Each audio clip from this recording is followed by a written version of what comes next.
Hello लोगोफोर, नोंथांमोनखौ आंनि दिनैनि गोदान मोनसे भिडिअ बयखौ बरायनाय जाबाय। आंनि नैबे चेनेलावहाय आं जोंनि इउटुबार्सफोरनि निउस आपडेट होनाय जायो। स' नोंथांमोना आंनि चेनेलाव गोदानब्ला चेनेलखौ अननानै साबस्क्राइब खालामनानै खाथिनि बेल आइकनखौ थुनानै लादो, जाहाथे आंनि गोदान भिडिअनि आपडेटफोरा नोंथांमोननिसिम सौहैनो हायो। आरो नोंथांमोना नोंसिनि इउटुब चेनेलखौ आंनि भिडिअआव रायखांजानो गोसोब्ला नोंसिनि चेनेलनि नेमखौहाय आंनि कमेन्ट सेक्सनावहाय खोन्थाहरनो हागोन, आरो नङाब्ला आंनि इन्स्टाग्राम आइडियावबो खोन्थाहरनो हागोन। थ'दो बिदिब्ला भिडिअखौ स्टार्ट खालामदिनि। दिनैनि फार्स्ट निउसाव दङ प्रेक्टिकेल बसुमतारी इउटुब चेनेलनिफ्राय।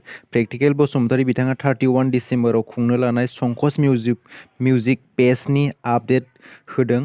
आं बेनिनो ससे भिडिअ क्लिपखौ होनि।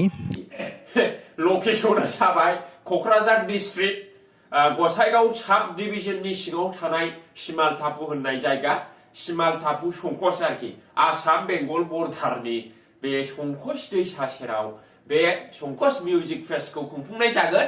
नोंथांमोना फैदो, रंजाफैदो आरोखि।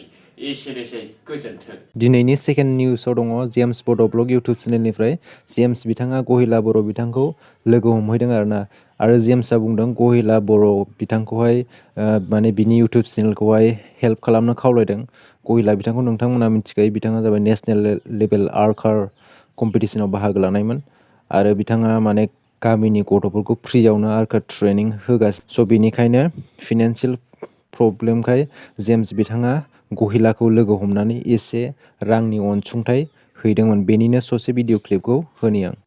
आं भिडिअ नुगासिनो दङ, जोबोद दुखु मोनदों नुनानै। ओमफ्राय दा आं नोंनो ना 5000 मायबा मोनसे हेल्प जागोन खोमा, आरो बेनि अनगा आरो मा होनो हाबावनो ना। दिनैनि थार्ड निउसाव दङ देरहासार इस्लारि इउटुब चेनेलनिफ्राय। देरहासार इस्लारि बिथाङा गहपुराव मानसि लांखारनाय केसनि सोमोन्दै गावनि भिडिअआव गुवारै फोरमायदों। बे मानसि लांखारनायफोरा 7 जन हमजाबाय होननानै फोरमायबावदों। बिनिनो ससे भिडिअ क्लिपखौ होनि आं। बे जाय टपिकनि सायाव आं नोंथांमोननो शेयार खालामनो थांदों, बेनि भिडिअ क्लिपखौ आङो नोंथांमोननो दिन्थिग्रोनो सानबाय। नोंथांमोना नायनानै लाग्रोब्लानो जाबाय। बावैसो सान सिगां गहपुर हालामनि सिङाव थानाय मिलननगर मुंनि जायगायाव मानसि लांखारनायनि बाथ्राया सोराङाव फैदोंमोन। पुलिसनि गोख्रों सिग्रोमनायाव 7 दायनिगिरिफोरखौ हमनो हायो गहपुर पुलिसआ। स' नोंथांमोना फुल भिडिअखौ नायनो गोसोब्ला बिनि इउटुब चेनेलाव थांनानै नायनो हागोन। दिनैनि 4 निउसाव दङ गहिला बर' ब्लग इउटुब चेनेलनिफ्राय।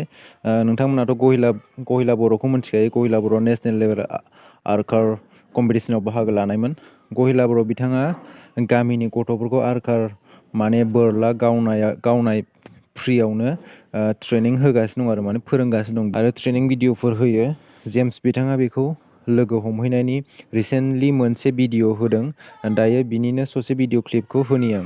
आं बुंगोन आरो ना, आं नोंसोरनो मोनसे ड्रेस बानायबावदो, बेबो मोनफैगोन। नोंसोरो उन्दैबो गासै नों 18 जन गथ'फोर होनदों ना, बे 18 जननि थाखाय नोंसोरनो आङो माने ड्रेस बानायबावदो। बेबो जेब्ला ओंखारो बेवहा लासै मोनफैगोन। दिनैनि 5th निउस आपडेटआव दङ बि बयस इउटुब चेनेलनिफ्राय।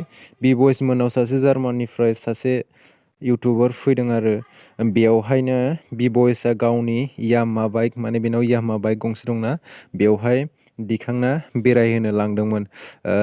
बाइक सायावहाय बि बयसआ बाइक हेन्देल हमनायखौहाय हगारनानै ब्लग बानायलांबाय थादोंमोन आरोना।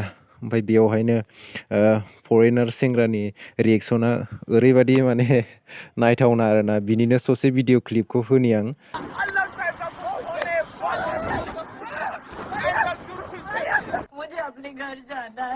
स' नोंथांमोना फुल भिडिअखौ नायनोबा बि बयसनि चेनेलाव थांनानै नायनो हागोन। स' नोंथांमोना आंनि चेनेलाव गोदानब्ला आंनि चेनेलखौ अननानै साबस्क्राइब खालामनानै गालांदो, जाहाथे आंनि गोदान भिडिअनि आपडेटफोरा नोंसिनिसिम मोनहैनो हायो। आरो नोंथांमोनहाबो इउटुब चेनेल दङब्ला नोंसिनि इउटुब चेनेलनि नेमखौहाय आंनि कमेन्ट सेक्सनावहाय खोन्थाहरदो, आरो आंनि इन्स्टाग्राम आइडिखौबो डिसक्रिपसनाव होनाय जागोन। आंनि इन्स्टाग्राम आइडियावबो नोंसोरो खिन्थाहरनो हागोन आरोना। स' दिनैनि भिडिअआ एसेनोसै, गोजोन्थों।